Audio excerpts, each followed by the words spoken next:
Praise the Lord. പ്രിയപ്പെട്ടവരെ, കലയിൽ കായികങ്ങളിൽ കഴിവുകൾക്കാണ് പ്രാധാന്യം എന്ന് നമുക്കറിയാം. ആത്മീയതയിൽ ത്യാഗങ്ങൾ, പ്രാർത്ഥന, വിശുദ്ധി ഇവയ്ക്കും രാവും പകലും പോലുള്ള വ്യത്യാസങ്ങളാണ്.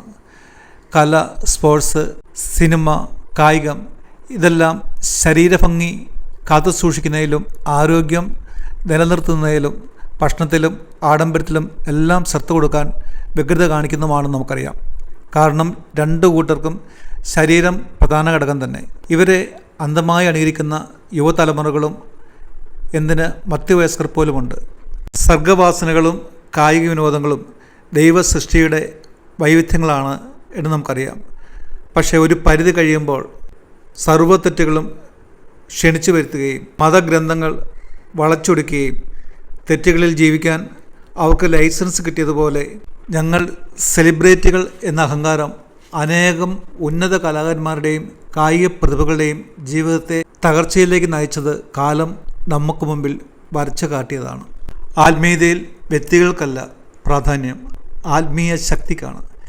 വിശുദ്ധി, തീഷ്ണത, പ്രാർത്ഥന, അവരുടെ ആത്മാവിന് വേണ്ടിയുള്ള ത്യാഗങ്ങൾ, ആത്മരക്ഷയ്ക്ക് വേണ്ടിയുള്ള ത്യാഗങ്ങൾ ഇതെല്ലാം അവനെ ദൈവമകനാക്കുന്നു. മരിച്ചാൽ ശരീരം പോലും അഴുകാത്ത എത്രയോ വിശുദ്ധർ അവരുടെ തിരുശേഷിപ്പുകൾ, ശരീരങ്ങൾ വിശുദ്ധ സ്ഥലങ്ങളിൽ കാണുവാൻ സാധിക്കും.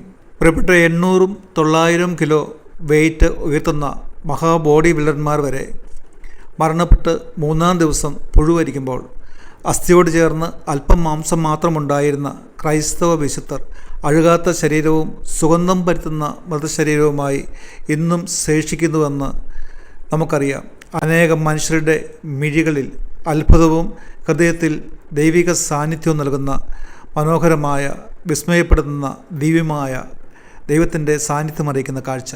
പ്രിയപ്പെട്ടവരെ, ഇതൊക്കെ പറഞ്ഞു വച്ചത് നിത്യസമാധാനത്തിൽ പ്രവേശിക്കാൻ തിരഞ്ഞെടുക്കപ്പെടുന്ന സൗഭാഗ്യം മനുഷ്യൻ പുച്ഛിച്ച് തള്ളുന്നത് കാണുമ്പോഴാണ്. കട്ടിൽ നിന്ന് എണീക്കാൻ കഴിയാത്ത അവസ്ഥ ഉണ്ടാകുമ്പോൾ മാത്രം ഇനിയൊരു ജീവിതമുണ്ടോ, ഒടുവിലത്തെ കുംസാരം നടത്തിയാൽ ഇനി രക്ഷപ്പെടാനാകുമോ എന്ന് ആരായുന്നവർ, മൂകമായി മനസ്സിൽ ചിന്തിക്കുന്നവർ അനേകരാണ് എന്ന് നമുക്കറിയാം. നാം ദൈവത്തിൽ നിന്നുള്ളവരാണെന്നും ലോകം മുഴുവൻ ദുഷ്ടൻ്റെ ശക്തിവലയത്തിലാണെന്നും യോഹന്നാൻ്റെ സുവിശേഷം 5:19 വാക്യം പറയുമ്പോൾ നമുക്ക് ചുറ്റും പടർന്നു പിടിക്കുന്ന ലോകത്തിൻ്റെ ഭോഗാത്സമായ ജീവിതത്തിൻ്റെ ബന്ധനം എത്രയോ ഹൃദയങ്ങളെ കീഴടക്കി നിത്യനാശത്തിലേക്ക് കൊണ്ടുപോകുന്നുവെന്ന് ഭയത്തോടെ ചിന്തിക്കേണ്ടിയിരിക്കുന്നു. ചിലർക്ക് ലോകമാണ് ആനന്ദം, ചിലർക്ക് ദൈവവും. എന്നാൽ ദൈവത്തോട് ചേർന്ന് നിൽക്കുന്നതാണ് എനിക്കാനന്ദം. ദൈവമായ കർത്താവിൽ ഞാൻ അഭയം പ്രാപിച്ചിരിക്കുന്നു, അവിടുത്തെ പ്രവൃത്തികളെ ഞാൻ പ്രഘോഷിക്കും എന്ന് സങ്കീർത്തകൻ എഴുതി. ദൈവമനുഷ്യൻ്റെ സ്നേഹിത എന്ന ഗ്രന്ഥത്തിലൂടെ കർത്താവ് ചോദിച്ചു, നിങ്ങൾ ജീവിതത്തിൽ നിന്നും ഒളിച്ചോടുകയാണോ? ജീവിതത്തെ ഭാരപ്പെടുകയും സങ്കടപ്പെടുകയും ചെയ്യുകയാണോ? നിങ്ങൾ ഒളിച്ചോടിക്കോളൂ, ഇതാ എൻ്റെ ഹൃദയത്തിലേക്ക്. ഇവിടെ നിനക്ക് സമാധാനമുണ്ട്, ഇവിടെ നിങ്ങൾക്ക് ശാശ്വതമായ ആനന്ദം ലഭിക്കും എന്ന്. പക്ഷേ ലോകത്തെ സ്നേഹിച്ചുകൊണ്ടും അവിടുത്തെ സുഖഭോഗങ്ങളെ ഹൃദയത്തിൽ ഒളിപ്പിച്ചുകൊണ്ടും ഒരിക്കലും ആ വിശുദ്ധ സ്ഥലത്തേക്ക്, കർത്താവിൻ്റെ തിരുഹൃദയത്തിലേക്ക് ദുർഗന്ധം വഹിക്കുന്ന ചിന്തകളുമായി നമുക്ക് പ്രവേശിക്കാൻ കഴിയില്ല എന്ന് തിരുവചനം പലതവണ നമ്മളെ ബോധ്യപ്പെടുത്തുന്നുണ്ട്. ദൈവത്തിൽ മാത്രമാണ് എനിക്ക് ആശ്വാസം, അവിടുന്നാണ് എനിക്ക് പ്രത്യാശ നൽകുന്നത്. സങ്കീർത്തനം 62:5. പ്രിയപ്പെട്ടവരെ, ഈ വാക്ക് സ്വന്തം ഹൃദയത്തിൽ നിന്ന് എത്ര പേർക്ക് ഹൃദയപരമാർത്ഥതയോടെ പറയാൻ കഴിയും? ദൈവത്തിലേക്ക് തിരികെയും അവിടുത്തെ ആത്മാവിന് വില നൽകുകയും വചനത്തിന് ഹൃദയത്തിൽ വില നൽകുകയും വചനം ഹൃദയത്തിൽ സൂക്ഷിക്കുവാനും ജീവിതത്തിൽ അത് തെറ്റാതിരിക്കാൻ ബദ്ധശ്രദ്ധ കാണിക്കുന്നവർക്ക് മാത്രമാണ് ഈ വാക്കുകളും ഈ ആശ്വാസം ലഭിക്കുക.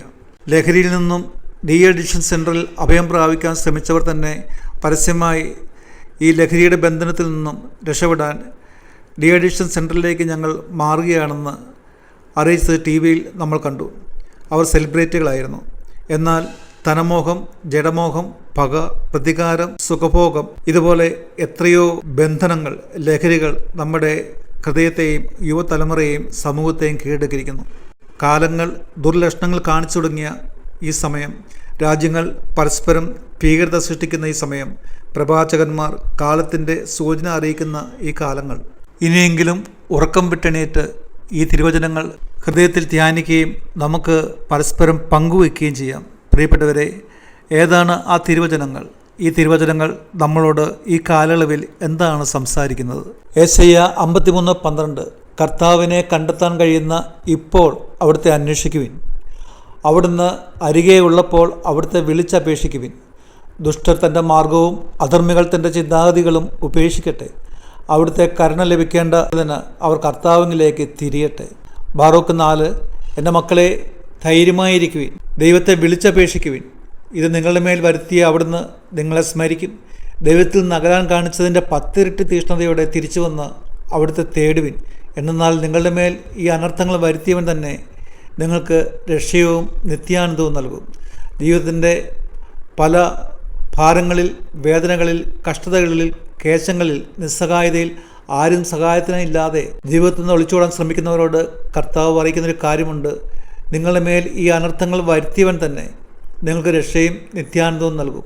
നിൻ്റെ മാനസാന്തരത്തിന് വേണ്ടി, നിൻ്റെ അനുതാപത്തിന് വേണ്ടി ദൈവം ശിക്ഷിച്ച കാലങ്ങളാണ് നിനക്കുള്ളതെങ്കിൽ അവിടുന്ന് അറിയിക്കുന്നു, എൻ്റെ മക്കളെ, ദൈവത്തിലേക്ക് തിരികെ വരുവിൻ. അവിടെ നിങ്ങളെ ഓർമ്മിക്കും.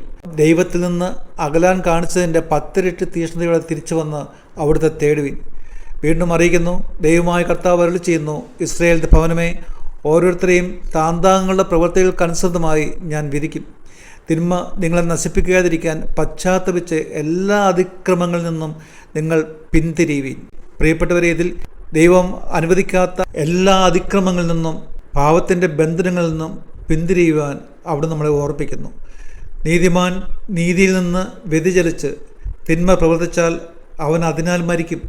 ദുഷ്ടൻ ദുഷ്ടതയിൽ നിന്ന് പിന്തിരിഞ്ഞ് നീതിയും ന്യായവും പ്രവർത്തിച്ചാൽ അവൻ അതിനാൽ ജീവിക്കുമെന്ന് എസെക്കിയേലിൻ്റെ പുസ്തകം 18-ാം അധ്യായം നമ്മളെ അറിയിച്ചു. ഇസ്രായേൽ ഭവനമേ, നിങ്ങൾ ഓരോരുത്തരെയും അവരവരുടെ പ്രവൃത്തികൾക്കനുസൃതമായി ഞാൻ വിധിക്കും.